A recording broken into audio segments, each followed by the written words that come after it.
This has happened to me multiple times, and I'm just fed up. I'm done. I'm not taking on any more business from any realtors, from anyone. I don't care if you were my best friend's friend, sister, brother, cousin. I have my ways, you have your ways, and if they don't align, we're moving on. Welcome back to another episode of the Transaction Care Podcast. My name is Lillian Hernandez, your host and resident care coordinator, but you can call me Lily like the flower because we are learning and growing together. My goal with each episode is to demystify the business of real estate and leave you empowered to start your own journey today. So I'm just going to jump straight into today's episode. I'm coming off of this major adrenaline rush of recording a previous interview with Violetta Sandoval, host of the Money Cheesemate podcast. So this episode is inspired by that conversation. And one of the topics we discussed was bad realtors and some of the aspects of real estate that people don't like to talk about, particularly the bad side, right? All we hear is, oh, I made X amount of commission. I 10X'd my profits. I made $100,000 in 30 days. But is that truly realistic? Yes and no. But throughout that process, are you being represented properly? Are you being represented well? Do you know the role of a realtor? Do you know the importance of having a realtor and why you're paying this person a major part of the commission to help you buy or sell your home? So let's just jump straight into it. And I want to give you guys just some tips from my perspective. I worked in the real estate industry for 2 decades. That's a long time. And I've had my experiences working with great realtors and then just flat out bad realtors that probably should not have ever been in this industry to begin with.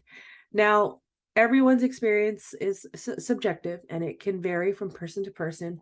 So, whatever your goals and your desired outcome is in this process, when you are choosing a realtor, make sure they align with your personal values and what you want out of this experience and what you are looking for in a home or how you want to sell your home.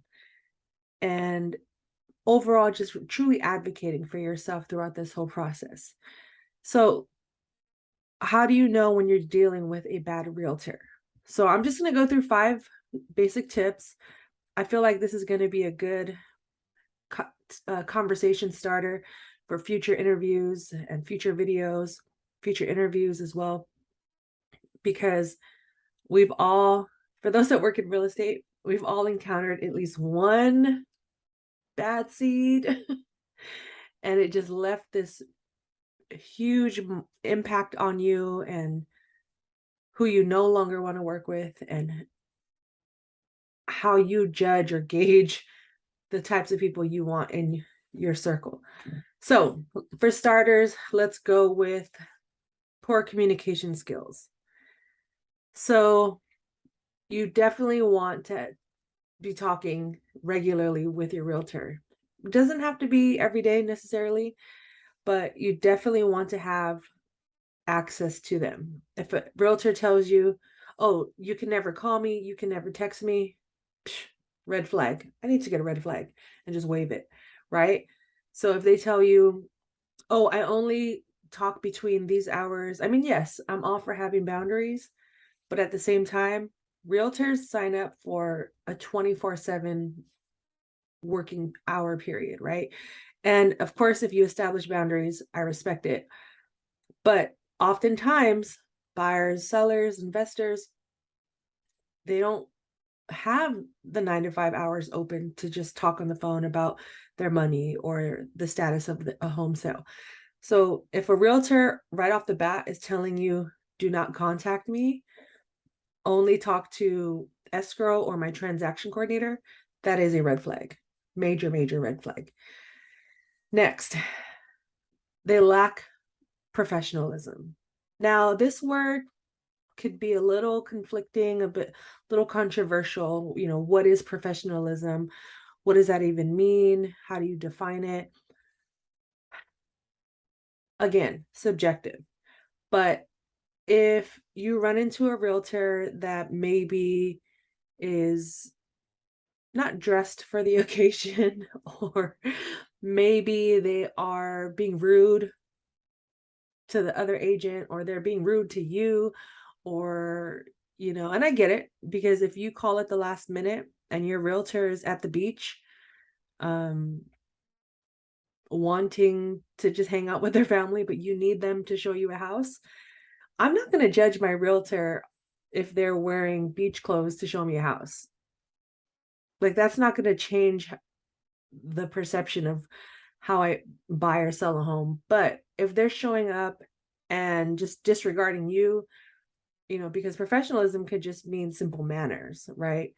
How they dress is up to you and how you define as professional, but ultimately it's how they conduct themselves in a way that when they're dealing with you as a client or other people on the other side, do you really want to work with a jerk?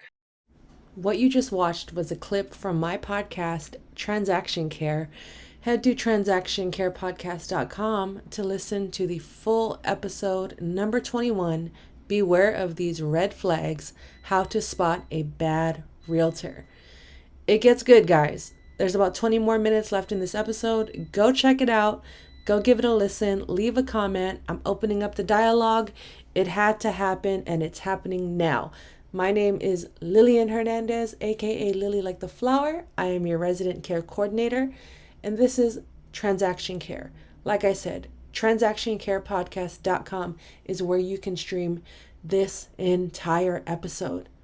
And let me know what you think. Have you had an experience with a bad realtor?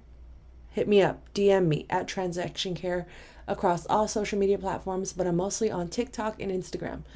All right, you guys, talk soon. Thank you for your love and support.